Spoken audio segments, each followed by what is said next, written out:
Okay, अब आप देखें कि ये जो हमारी इंडस्ट्रीज़ हैं जितनी भी, इनके अंदर फ्यूल बर्न कर रहा है। हमारी ऑटोमोबाइल्स हैं, हमारी गाड़ियां हैं, उनके अंदर फ्यूल जो है वो बर्न कर रहा है। हमारे घरों में सीएनजी बर्न कर रही है, कहीं पे कोयला जो है वो बर्न कर रहा है, जैसे थर्मल इलेक्ट्रो पावर स्टेशन होते हैं हमारे वहाँ पे। अब ये तमाम जो फॉसल फ्यूल्स हैं इनकी बर्निंग जो है बेटे, ठीक है, इनका इस्तेमाल बहुत ज़्यादा हो जाना, डिफॉरेस्टेशन, जंगलात की कटाई जो है, इससे क्या हो रहा है कि कार्बन डाइऑक्साइड का लेवल हमारी हवा में बहुत ज़्यादा हो रहा है।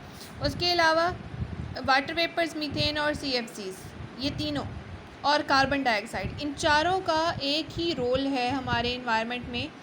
और वो क्या है कि ये एक शील्ड का काम करते हैं। जैसे नर्सरीज़ में ग्रीन जो एक क्लॉथ होता है या जो एक ग्लास टाइप पैनल्स होते हैं वो उन्होंने लगाए होते हैं। वो किस लिए लगाए होते हैं?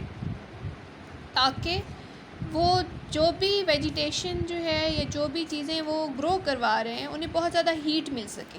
अब ग्लास और वो जो ग्रीन पैनल होते हैं उनका फंक्शन क्या होता है कि वो हीट एनर्जी को ट्रैप कर लेते हैं, हीट एनर्जी को अंदर तो आने देते हैं बट रिफ्लेक्शन के बाद उसे उस पैनल से बाहर नहीं जाने देते। तो सेम ऐसे ही हमारी ये जो चार गैसेस हैं जिन्हें हम ग्रीन हाउस गैसेस कहते हैं। अगर क्वेश्चन है what do you know about green house gases, तो हमारे पास हैं carbon dioxide, water vapours, methane and CFCs. ठीक है, ये भी माहौल में सेम काम करती हैं और इन गैसेस को हम कहते हैं ग्रीन हाउस गैसेस। अब इन गैसेस का क्या है कि ये इंफ्रारेड रेडिएशन जो सूरज से आ रही हैं, जो ज़मीन तक पहुंचती हैं, इन्हें एब्जॉर्ब कर लेती हैं। ठीक है, जैसे यहाँ पे आप देखें पिक में दिखाया गया है, सूरज से रोशनी आ रही है, हमारा जो प्लैनेट है अर्थ के ऊपर, उसमें ग्रीन हाउस इफ़ेक्ट देखें, विजिबल और इंफ्रारेड। ये जो पिंक एरो है ये हमारे पास विजिबल लाइट आ रही है, ठीक है, और ये जो वाइट एरो या पेल येलो है ये हमारे पास क्या इंफ्रारेड है। अब लाइट आ रही है, टकरा रही है, ठीक है, उसके बाद क्या हो रहा है कि टकराने के बाद पार्शली एब्जॉर्ब्ड हुई है और फिर वापस जा रही है, रिफ्लेक्ट बैक हो रही है। उसके बाद देखें री इमिटिंग इंफ्रारेड दोबारा आ रही है, ग्रीन हाउस गैसेस की वजह से उसे री इमिट कर रही है, वापस भेज रही है ज़मीन पे। तो ये एक हमारे पास ग्रीन हाउस इफ़ेक्ट आ जाता है। इसमें देखिए ग्रीन हाउस गैसेस जो हैं वो क्या होती हैं, constructed from glass or transparent polymer films.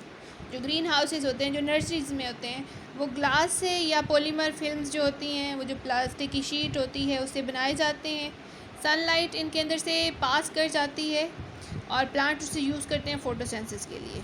ठीक है, कुछ एनर्जी प्लांट्स रेडिएट भी करते हैं इंफ्रारेड या हीट रेडिएशंस की फॉर्म में, जो उन मटेरियल के अंदर से वापस नहीं जा सकती और वो रिफ्लेक्ट बैक होकर उसी पैनल के अंदर रहती है, जिसकी वजह से क्या है कि अंदर ग्रीन हाउस की जो एटमॉस्फेयर है वो बहुत ज़्यादा हॉट हो जाता है और प्लांट की ग्रोथ को वो प्रोमोट करता है और विद इन लेस टाइम जो है वो क्या करता है, प्लांट ग्रो कर जाता है as compared to the open environment.